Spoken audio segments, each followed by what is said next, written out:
Hola a todos, yo les voy a hablar sobre Plutarco. Plutarco nació en la ciudad de Beocia de Queronea, y la mayoría de los datos sobre su vida y sobre su familia los conocemos gracias a que él mismo los menciona en varios pasajes de sus obras. La vida de Plutarco estuvo marcada por los distintos viajes culturales o diplomáticos que realizó, y en especial los que hizo a Roma. Desconocemos las razones que lo llevaron a la península italiana, pero, en todo caso, el impacto que el imperio causó en Plutarco permitió que haga de interlocutor entre sus conciudadanos y Roma. Al igual que sucede con otros historiadores clásicos, buena parte de las obras de Plutarco se han perdido. Sin embargo, una de sus obras más importantes es Vidas Paralelas, y está compuesta por 22 pares de biografías. Lo primero que hay que decir sobre esta obra es que no se trata de una obra propiamente histórica. Su propósito es lograr que el lector intuya, a través del relato de la vida de grandes hombres, unos principios éticos y virtudes que orienten sus propias acciones. Sobre las fuentes que utilizó Plutarco para elaborar sus escritos existe una cierta controversia, avivada porque el género biográfico no era precisamente una novedad en la literatura histórica clásica. En Vidas Paralelas aparecen más de un centenar de referencias a otros historiadores u obras, y es probable que Plutarco no tuviese acceso de primera mano a todas ellas, muchas de las cuales seguramente conocería por recopilaciones que las incluyeran o por citas y referencias plasmadas en mejor otras. conocido simplemente como Cicerón. Fue un abogado, político y filósofo de origen latino que residió en Roma. Nació en el año 106 a.C. y falleció en el 43 a.C. Su familia era de plebeyos, lo que significó que para salir adelante tuvo que demostrar cualidades y méritos ante los oligarcas. Fue un discípulo de Fedro y Diódoto. Sin embargo, Platón y Aristóteles fueron sus referentes. Su mayor contribución fue en la oratoria, pues él presenta las partes de discurso. Según Cicerón, el orador debe conmover y deleitar. Para ello debe tener conocimientos previos.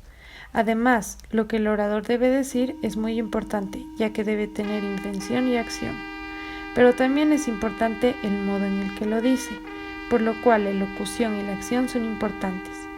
Cicerón también alcanzó puestos elevados en las magistraturas y también es conocido por sus epístolas y discursos.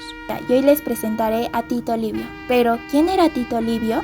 Tito Livio nació en lo que hoy es Padua. Fue un historiador romano que escribió el monumental libro Ad Urbe Condita Libri. Sus libros más sobresalientes estuvieron inspirados en la historia de Roma.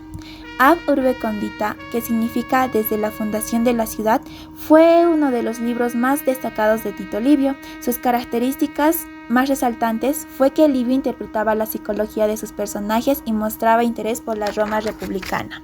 Livio no intervino en la vida política, pero sí inspiró a través de su filosofía a los primeros pensadores modernos políticos como Maquiavelo. Además, en sus libros demuestra la idea de una Roma republicana y no así de una monarquía.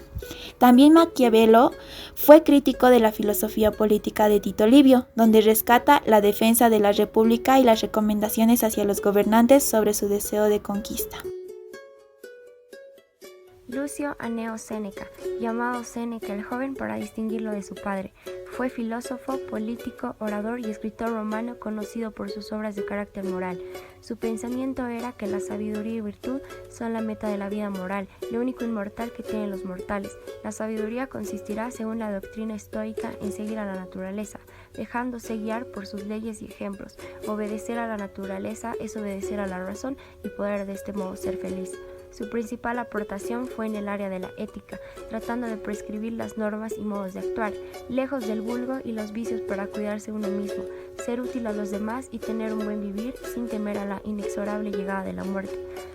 Sus obras literarias fueron Agamenón, Fiedra, Tiestes, Medea, Edipo y Octavia, y sus libros fueron Cartas a Lucilio, de la brevedad de la vida, de los beneficios, Hardship and Happiness. Polibio fue un historiador de origen griego, pero quien básicamente vivió su vida intelectual en Roma. Historias es una de las obras centrales de Polibio, donde realizó un análisis historiográfico que abarca desde el año 220 a.C. Polibio es el encargado de entender por qué Roma alcanzó el estatus que tenía como imperio.